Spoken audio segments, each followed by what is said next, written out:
up, everybody? And in today's video, I'm gonna get you.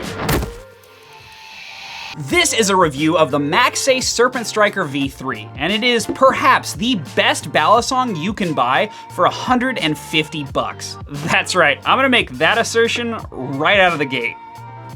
It takes a lot for me to make a statement that direct towards a product, but you know what doesn't take a lot? Supporting us on Patreon. Tiers start at just $3 a month, and supporters get access to videos like these days in advance of the public. Patrons can access the private section of the community Discord and will always know more than you, or me, or any of us, really. But that's enough about the hyper-intelligent legion of benefactors that support this channel. Instead, it's time for V3.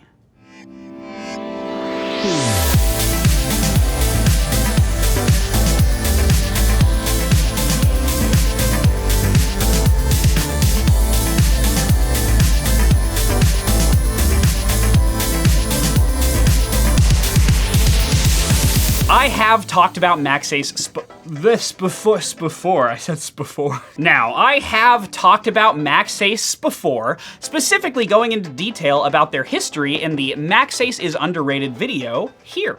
Ska-chow. Kajinga. I'll fight you. I have always found their products to be quite impressive, with the Serpent Striker V2 being a fantastic budget option when we reviewed it 2 years ago. But now we've moved on to the V3, and there are many changes to this knife that I am thrilled to share with you. To start, let's cover the specs of the old version 2. It was made with stainless steel and G10, with bearings in the pivots. It flipped well for what it was, and happened to be a really great performer for the price. Now, however, the balisong market has shifted, and the value proposition of that older version, well, it's changed substantially when you consider newer offerings. This, of course, is where he comes in. He, in this case, being version 3 of the Serpent Striker. And he waddled away, waddle, waddle, waddle. Immediately, the upgrades are apparent. This balisong has a titanium construction, including the liners and the spacers. The pivot system is running on well-tuned bushings instead of bearings, and the G10 scales on the handles are probably the most comfortable G10 I have ever felt straight out of the box. Which is a stark contrast to the Banshee V2, also made by Maxace, because it has some of the most uncomfortable G10 I've ever felt, which makes me want to just settle it down and waddle away, waddle, waddle, waddle.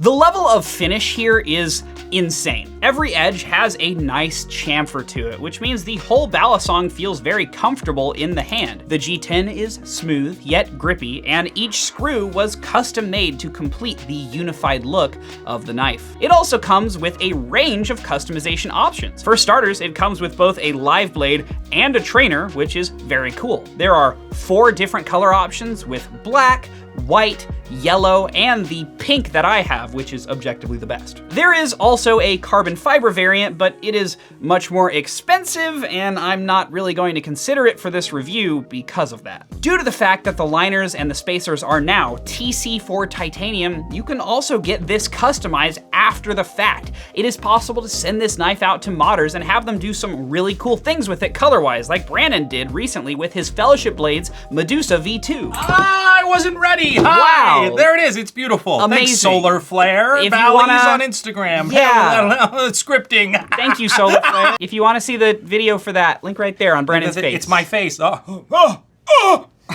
You could also purchase the white G10 model and dye the handles yourself to any color you want using RIT dye, which is awesome. People have actually been making really interesting combinations, both with the white handles and also someone used the yellow handles and dipped half of them red. I've seen pink dipped to black at the end. It's really impressive the kind of customization you can do on this thing. Hardware-wise, it's a little disappointing. The hardware is great quality, but it's all T8, and I would prefer to see T10. Sure, at least all of the hardware is T8 and it's not a mix of both, but the screws are easily large enough to accommodate a T10, so I'm not totally sure why this is a thing. It also comes with a range of customization options. For starters, it comes with both a live blade and a trainer, which is very cool.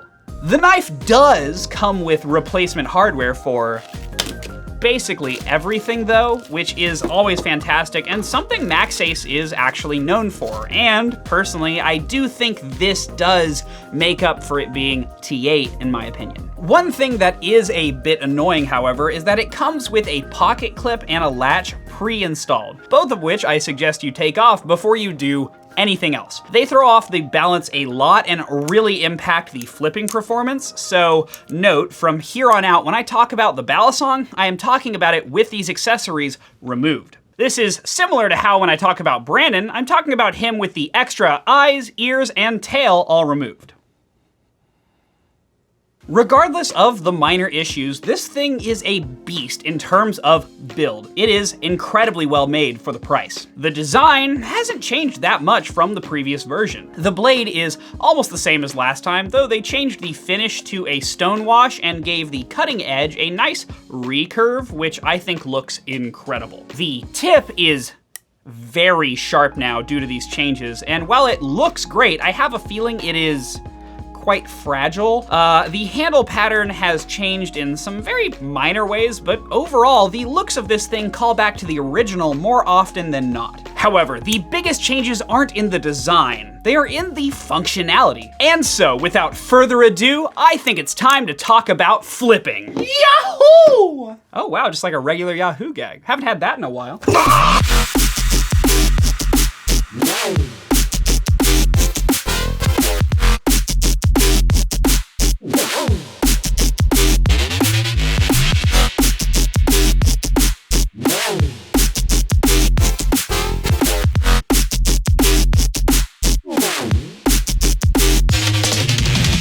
Balisong is honestly an incredible flipper for the price. The experience offered by this is a little hard to describe. It is light and fast, yet plenty agile enough to offer very complex control. You can pull off basically every trick with this thing. The fact that this is a sandwich design Balisong is a nice departure from the recent boom of channel designs, but it does offer much more than meets the eye. The construction gives it an incredible amount of grip all around without feeling too rough like some G10 scales. These scales are smooth and feel great in the hand, with the simple line pattern down the middle doing much more than you'd think in terms of adding extra grip while flipping. The sides are also nice and grippy, even without jimping, and you can easily pull off ladders with no worry of the handles flying away from you. The interior chamfering on the titanium liners also means that no part feels sharp or uncomfortable, especially when doing things like palm fans, which is wonderful. I would consider this to be a very neutral Balisong, but not in the same way as the Crackerakin. Instead, the titanium spacers do a great job of keeping a good amount of weight concentrated away from the pivots without making it too handle biased. This balance means that it is very responsive in rollovers and ricochets, making it easy to do transfers of momentum during twirls.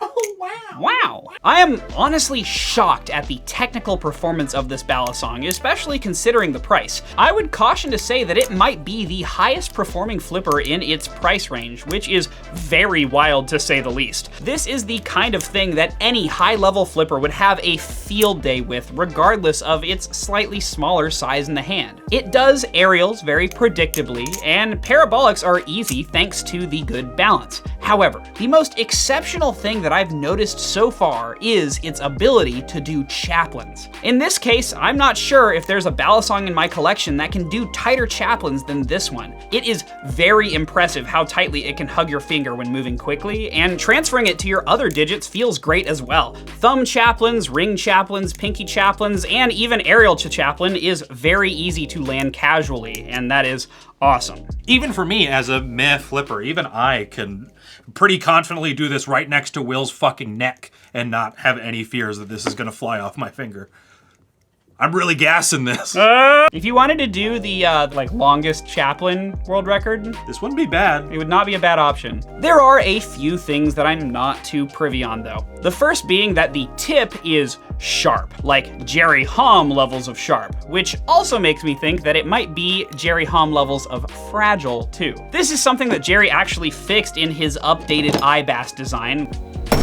which you can see our full review of, including a drop test, here. But the tip on this blade, it does not inspire confidence. Then of course we have the trainer blade, which in my opinion doesn't flip as well as the live blade. And also the ringing effect you get from the tuning fork is neat, but also really annoying sometimes. But it just doesn't carry momentum as well, which affects the flipping. If you do use the trainer blade, I highly suggest getting the zippy Balisong weight inserts that he made for this. It makes it much closer to the live blade, and it's adjustable. Plus, it just makes it look cool as hell with a nice color right in the middle here. It almost looks like something out of Halo. Zippy also has his spacer replacements for this Balisong and the standard end caps, which allow adjustment to the handles of any Balisong. If you haven't checked out his stuff before, I highly suggest going to zippybalisong.com and giving it a look. He's honestly pushing the idea of implementing aftermarket mods easily for any end user further than anyone has before. My other problem is that of comfort.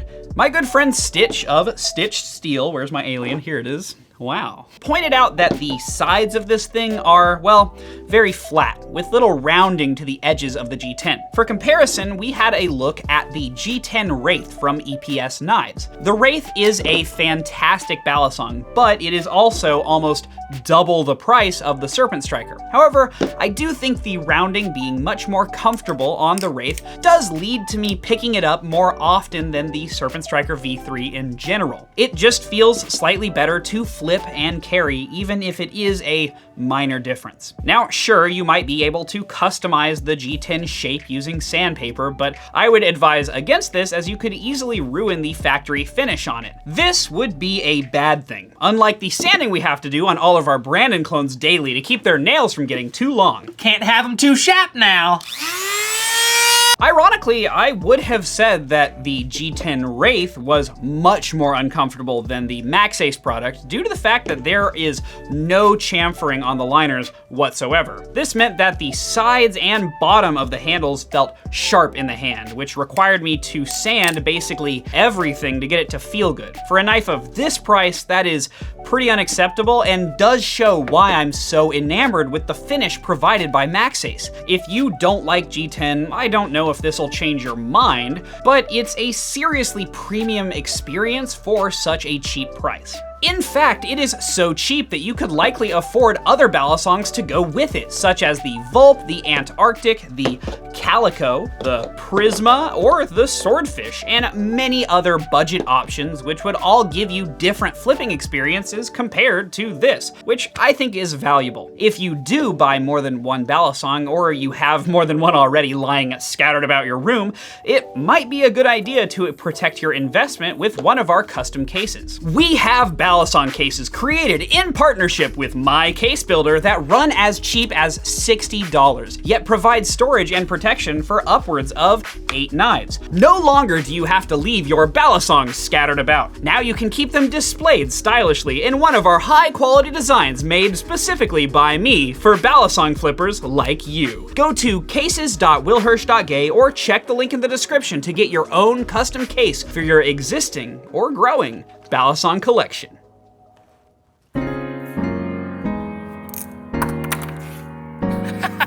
This, of course, is where he comes in. Die.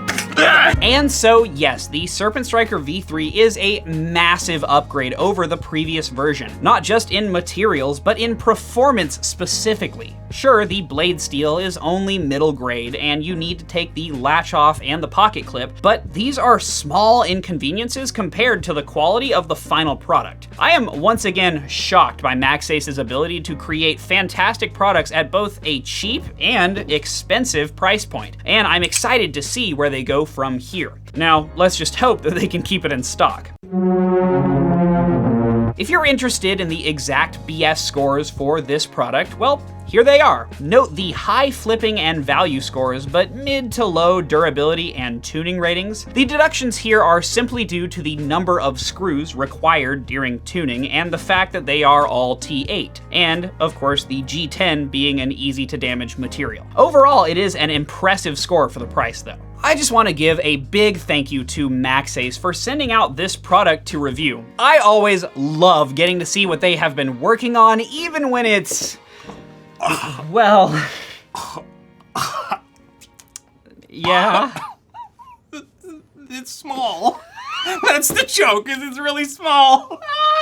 I also want to give a big thank you to our Patreon supporters. Your generosity is extremely helpful, especially now. We recently had a number of things fall through that helped us generate revenue for this channel, so anything you can donate helps us out a ton. Brandon and I are desperately wanting this to be a full-time gig, but right now we struggle making it viable long-term. From my experience, the best and most solid form of support is one from fan to creator directly through places like Patreon. So if you'd like to help out, please consider supporting us for as little as $3 a month. You can join awesome people like Lily and I Am Karma on the private community Discord server and see videos like these days in advance of the public. To all the patrons that support us already, thank you so much for helping us out. We appreciate every last one of you. But that's pretty much it for the moment. Now, if you'll excuse me, it's Brandon's turn to get you. Your turn.